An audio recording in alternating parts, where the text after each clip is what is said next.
Hello and welcome to a transfer special here on the Blood Red channel with myself, Matt Addison, alongside our Liverpool correspondent, Paul Gorst. We'll be having a big chat about transfers very shortly, lbrahima Konate in particular.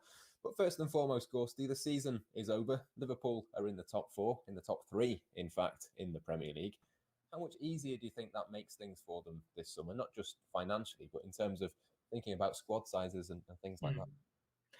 It's massive, no doubt about it. I've said a few times, if Liverpool didn't finish inside the top four this season, it could be a campaign that sets them back years. And in terms of their efforts of matching Manchester City again next season and becoming Premier League champions, because if you think at the time of the pandemic and Liverpool's ownership model, it's not one that's going to be spending 200, 300 million every single summer, every single year to try and get them, back to the top of the charts. So the Champions League income is vital for Liverpool's kind of way of operating, and had they not had that kind of all the riches that come with being in the Champions League, then could have seriously impacted the caliber of player that they were able to bring in.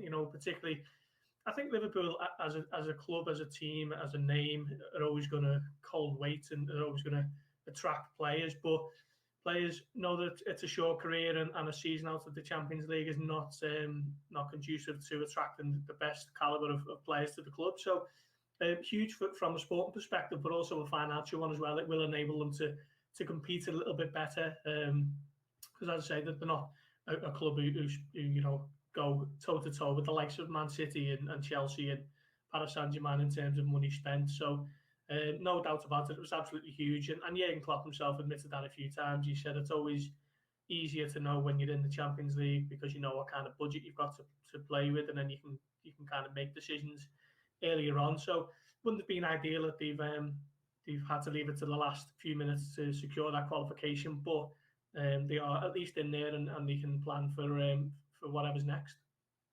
Yeah, and we will get on to whatever is next very shortly. I mean, let's sort of go through the big name at the moment, RB Leipzig's lbrahima Konate. The latest that you've reported is that it seems like he is the front runner. It seems like Liverpool have started to make their move as well.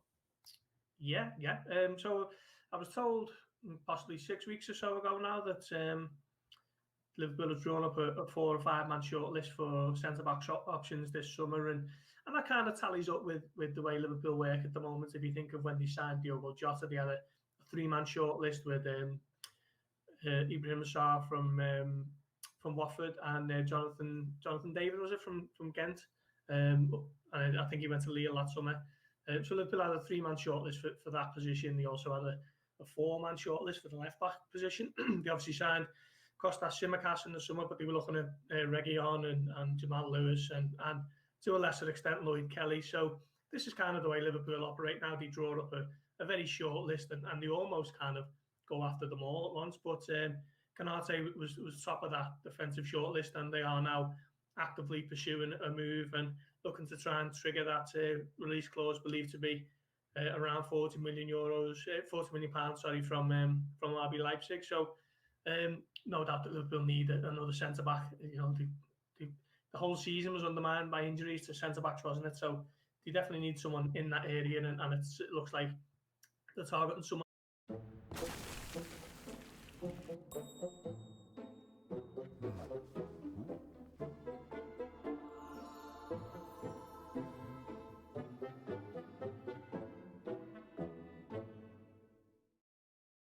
Meet Kelly and Dave. They've been together all year, just the two of them. So Kelly's decided to propose. Propose that Dave plans his dream football trip. That's a yes from Dave, and some peace and quiet for Kelly. Steady on, Dave. Someone early and looking to make a move and kind of get it done sooner rather than later. And I suppose that the release clause makes that a lot easier, doesn't it? They know exactly what they have to pay. It's not a case of a negotiation. It's just that RB Leipzig were going to ask for that fee. It's a decision, really. Do you want to pay it? Do you not want to pay it? It kind of seems like Liverpool have made that choice. Yeah, definitely. I think Liverpool have got a good relationship with Leipzig anyway, dating back to the negotiations for Naby Keita. If you think that was way back in 2017 when Liverpool struck the deal to sign him, what was it, pretty much nearly a year later, wasn't it, given that final season in the Bundesliga. So they've got a good relationship, and this is kind of an underrated aspect of transfers. You know, establishing good relationships with clubs and agents, and it's something that Michael Edwards works tirelessly to do. From what I'm told on certain deals, it's something that he almost never stops looking to try and carve out good relationships with clubs and agents, and hopefully somewhere down the line that will benefit Liverpool. So a good relationship with Leipzig is certainly come into play here. And yeah, as you say, Matt, if Liverpool feel that this is a release clause that they can pay and they want to pay, then there shouldn't be too much opposition in the way, other than obviously interest from other clubs. We don't know if that is the case at this point, but certainly lbrahima Konate now is someone who Liverpool are making a big play for this summer, and they seem to be confident that they can get their man. £40 million then, that clause. There has been some sort of speculation over the last couple of days that maybe Liverpool could pay more than that and spread the sort of payments out. Do you think there's anything in that at all? Is that a possibility or something you think Liverpool could try and do, or is that maybe not the case? Possibly, yeah. I mean, I think if you look at the fee that they paid for Diogo Jota in the summer, I think maybe Liverpool have kind of overpaid on that one, so they were able to spread that out across, more, a bit of a payment plan, if you like. I don't think Liverpool were too flush with cash last summer, and we know that they've lost around about 120 million as a result of the pandemic. The Redbird capital investment of 10% of FSG's portfolio, that could be crucial this summer. But yeah, I think, I mean, we're not entirely sure how Liverpool are going to structure payments or anything like that. It's not, I was told today that talks aren't particularly at an advanced stage yet, but they are, making the play for Konate.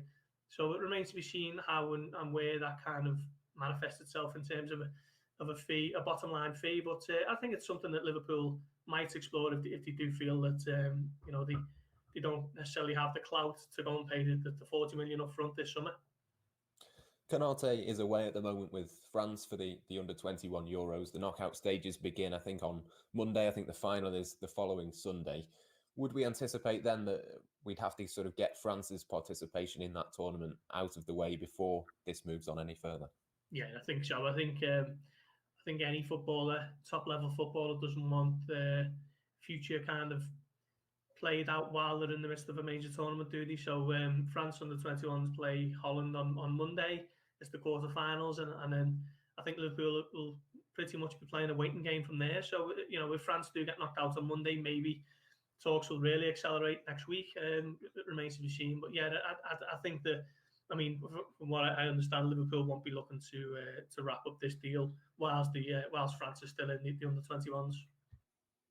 Yeah, not too long to wait anyway. It's only the knockout stage is only a maximum of 3 games for France. But I spoke to RB Leipzig reporter and former teammate of Jurgen Klopp, in fact, at Mainz, Guido Schäfer, a couple of months back, when the first reports started to come out about lbrahima Konate. This is what he had to say about the defender, having watched him for the past couple of seasons. It's a good price for the player. He's only 21 years old, and he's as good as Dayot Upamecano when he's fit. But lbrahima has one problem, and this is the problem with the injuries. He had a serious injury 1.5 years ago, and afterwards he never come in his real shape. And now he's fit now, but he's not 100% fit, and he needs practice. But he's a very, very tough player. He's tall, high, and also fast, and a good technique and a good view of the match. And I think he's a little bit Virgil van Dijk, a little bit. He's fast. There's a good speed in his match, and there's no bad tackles. Also a tackle, okay, but no silly tackles. Very intelligent player, also technical, good player, and I told you a good view of the pitch, of the field, and a good pass. He passes good, and I think it's a package. It's a potential world-class package. Well, a little bit of Virgil van Dijk. Those were Guido's words there, Gorsty. It's not bad praise. We've not seen him as much as Guido has, but from what we have seen of him, it sort of seems like he's got a lot of key traits that Liverpool look for. He's physical, he's fast, he's good on the ball. You can sort of start to see there why Liverpool might be interested. Why do you think Mary chose you? Mary is here to save us. Witness Let Mary into your hearts. the resurrection of the big screen experience, the unholy. Oh, definitely. Yeah. I mean, I think for his age, his stature, the profile of player, I think he's someone who ticks a lot of boxes for Liverpool. Unfortunately, he was probably fortunately for Liverpool, actually, he was injured for the 2 games in the Champions League, wasn't he? He picked up an injury in December. Quite worryingly, has to be said. I don't think we can gloss over this. He only made 8 starts last season, was it? 21 appearances in total, which might set a few alarm bells ringing after the season that Liverpool have had with centre-back injuries. But if Liverpool are confident of bringing him in for such a big fee, they will be adamant that this season of injuries is not one that's the hint at a player who's injury prone. It might just be a little bit of a misfortune across a particular season. So we wait and see what happens on that score. But yeah, I mean, from as an actual player, he does seem to have several key facets to his game, doesn't he? He seems quick and strong, good on the ball. He's only 22, so he's a player with plenty of room to develop and get better. And he also, at the club he's at, Leipzig, who are Champions League semi-finalists. We've recorded last season. The season just finished last season before that, and they're a club very much on the up. They've just finished runners-up in the Bundesliga, so he does seem to be a player with massive potential and a big future, and that could be at Anfield. You mentioned there the injuries, and it is obviously important to touch on those. He has missed a lot of games, but what we have sort of seen from him and people who've seen him, it's been sort of longer term injuries. It's been bigger injuries rather than lots of little ones. I suppose what we have to say is that Liverpool will have done their research. They will have done their homework. They wouldn't be putting down this sort of money if they didn't think that there was no chance of this sort of injuries sort of being put to one side moving forwards. Exactly, yeah. I mean, I'd kind of liken it to maybe Joe Gomez's misfortune with injuries rather than someone like Naby Keita, who seems to pick up several minor knocks and misses 5, 6, 7 games at a time, whereas Gomez has just really been so unfortunate with 3 or 4 long-term injuries. That can happen to any player in the manner that he's picked them up. A broken leg at Burnley, a knee injury in training a couple of times. So maybe Liverpool do feel as though it's just an unfortunate season for Konate rather than something a little bit more worrying that hints at underlying injury problems for 2, 3, 4 years. Liverpool, we believe, only after 1 central defender this summer. I think that's still the case, isn't it? I mean, is this good or bad news then, do you think, for the likes of Nat Phillips, for example? I suppose it's partly down to him, but Liverpool have got more than just Konate to decide this summer. I mean, I think Nat Phillips was probably always aware that the club were going to do something anyway in the transfer market with regards to the position he plays. So, look, I think now the power's in his hands. I think Jurgen Klopp will be desperate to keep him if he wants to. He'll certainly play in FA Cup and League Cup games next season rather. And basically, if you want to stay, then you're in. The question is whether Phillips will look at it and think, I played 20 times for Liverpool this season. I've got a career in the top flight elsewhere, and I'm sure that there will be interested parties if that is the case. So I think, as far as Phillips is concerned, the power is very much in his hands, because I think he'll know that he's not going to be playing every week next season. But it's whether he wants to stick around to play a bit of a bit part role, because there's no doubt the club has been delighted with him this season, and he'd like to keep him on board. And I suppose it's a similar sort of story for Ozan Kabak as well. We know he's got the 18 million clause that Liverpool could make that permanent, but I suppose if they go for Konate, that would probably hint that isn't going to be the case for Kabak. He might be sent back after his loan deal. Yeah, I was told a while ago that Liverpool were only looking to make one big defensive signing this summer. So if that is Konate, and he's certainly the one who they've got in the sights now, then that means that Kabak is likely to go back to Schalke. The only way I see that perhaps changing is if Liverpool can really, haggle Schalke's arm. We know that they've been relegated. We know that they've got financial problems. So if Liverpool can get that 18 million down significantly to, I couldn't even really guess at a fee that Liverpool would be willing to pay. But if they can, then maybe that is a scenario that sees Kabak join as well. But I think we might have seen the last of Ozan Kabak as a Liverpool player. Yeah, it's been a difficult sort of time to assess him, hasn't it? It's not been the easiest for him. He's not had Van Dijk and all of these other players alongside him, but certainly Konate, by all accounts, has a higher ceiling. Just before we finish, a final question on the kind of state of Liverpool's central defensive options going into next season. I mean, I think it was you yesterday on Blood Red, you described it as from famine to feast at the back for Liverpool. It's sort of no options to loads and loads of options and nothing in between for them.